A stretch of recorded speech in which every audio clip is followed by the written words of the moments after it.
এত কিছু জানেন, তারপরেও তাকে আপনার বেডরুম পর্যন্ত কেন জায়গা দিলেন? আমার বেডরুমে আপনিও গেছেন। অনেক বেশি ঠোঁট কাটা বলে আজকে মানুষ আমাকে নিয়ে আঙুল তুলে কথা বলতে পারছে। আমি যদি হিডেন সিটি খেলতাম, আমি যদি সমস্ত কিছু আমার লাইফের হাইড করে চলতাম, কেউ আমাকে নিয়ে বাজে কথা বলার সাহস পাইতো না, কারণ আমি দেখাইতামই না। আমি কিন্তু সোশ্যাল মিডিয়ায় সব দেখাই।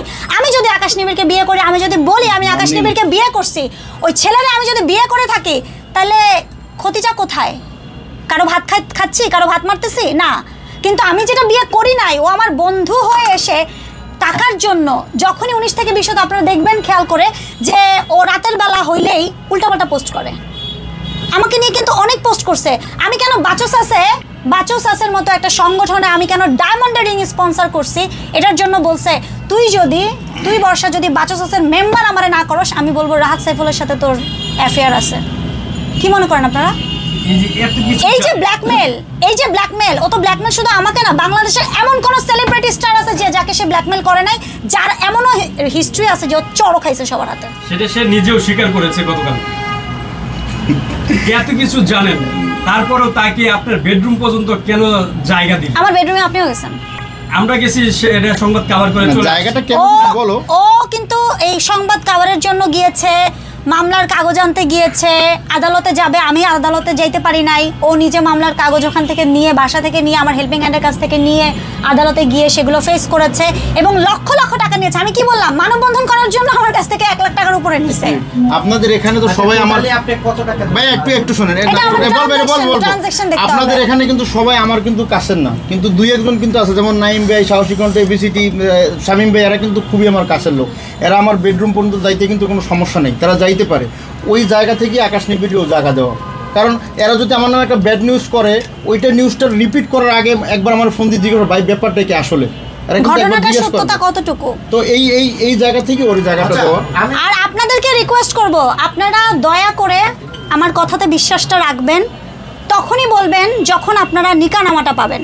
আচ্ছা, উইদাউট নিকানামা, মুখের কথায় আপনারা দয়া করে বিভ্রান্ত এই ডিজিটাল প্ল্যাটফর্মে ছড়াবেন না, কারণ আমার দিন শেষে পরিবার আছে, আমার সোসাইটি আছে, আমি পুরান ঢাকার স্থানীয় একটা মেয়ে, আমার নিজের একটা বাড়ি আছে, নিজের একটা আইডেন্টিটি আছে, নিজের একটা হোল্ডিং আছে, একটা পরিবার নিয়ে আমাকে বিলন করতে হয়, আমার একটা সমাজ আছে। এই সমাজে আমাকে আর প্রশ্নবিদ্ধ করবেন না। এটা আপনাদের কাছে, আমার যারা কাছের এবং দূরের সকলের কাছে আমার আকুল আবেদন, যতক্ষণ নিকানামা না আসবে ততক্ষণ আপনারা বলবেন না যে বর্ষার 7ম জামাই 6ষ্ঠ জামাই। প্লিজ এই ভিউ বাণিজ্যের জন্য এটা বন্ধ করেন যারা করছেন।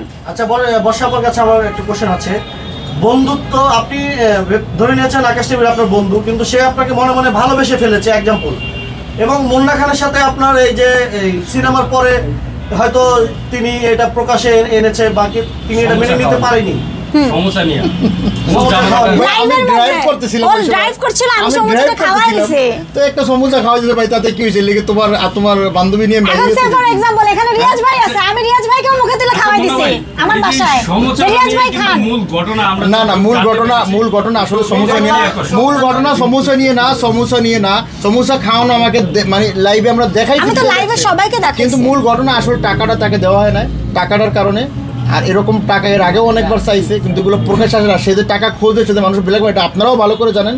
তবে লেটস সি, অনেক কিছু আছে, স্ক্রিনশট রেকর্ডিং অনেক কিছু আমাদের কাছেও আছে, কিন্তু আমরা প্রকাশ করতে চাই না, কারণ ওর সাথে আমার সাথে পার্সোনাল কোনো দুশ্মনী নাই। ভাইয়া আমি কিন্তু ওর সাথে আমার সাথে পার্সোনাল কোনো দুশ্মনী নাই, আমি আবারও বলতেছি, ও ভালো ছিল, ওর মতো থাক। দাঁড়াও, আমি কিন্তু কথা বলতেই চাইনি এই বিষয়ে, ট্রাস্ট মি, কথা বলতেই চাইনি। বলেছি তখন আসার কিছুক্ষণ আগে আমাকে মুন্না যখন বললো যে এই ভিডিওটা দেখো, ওখানে দেখলাম আমার মেয়েকে নিয়ে কথা বলেছে, এবং আমার মেয়েকে নিয়ে যখন কথা বলেছে তখন স্বাভাবিক অর্থে আমি মা হিসেবে দায়বদ্ধ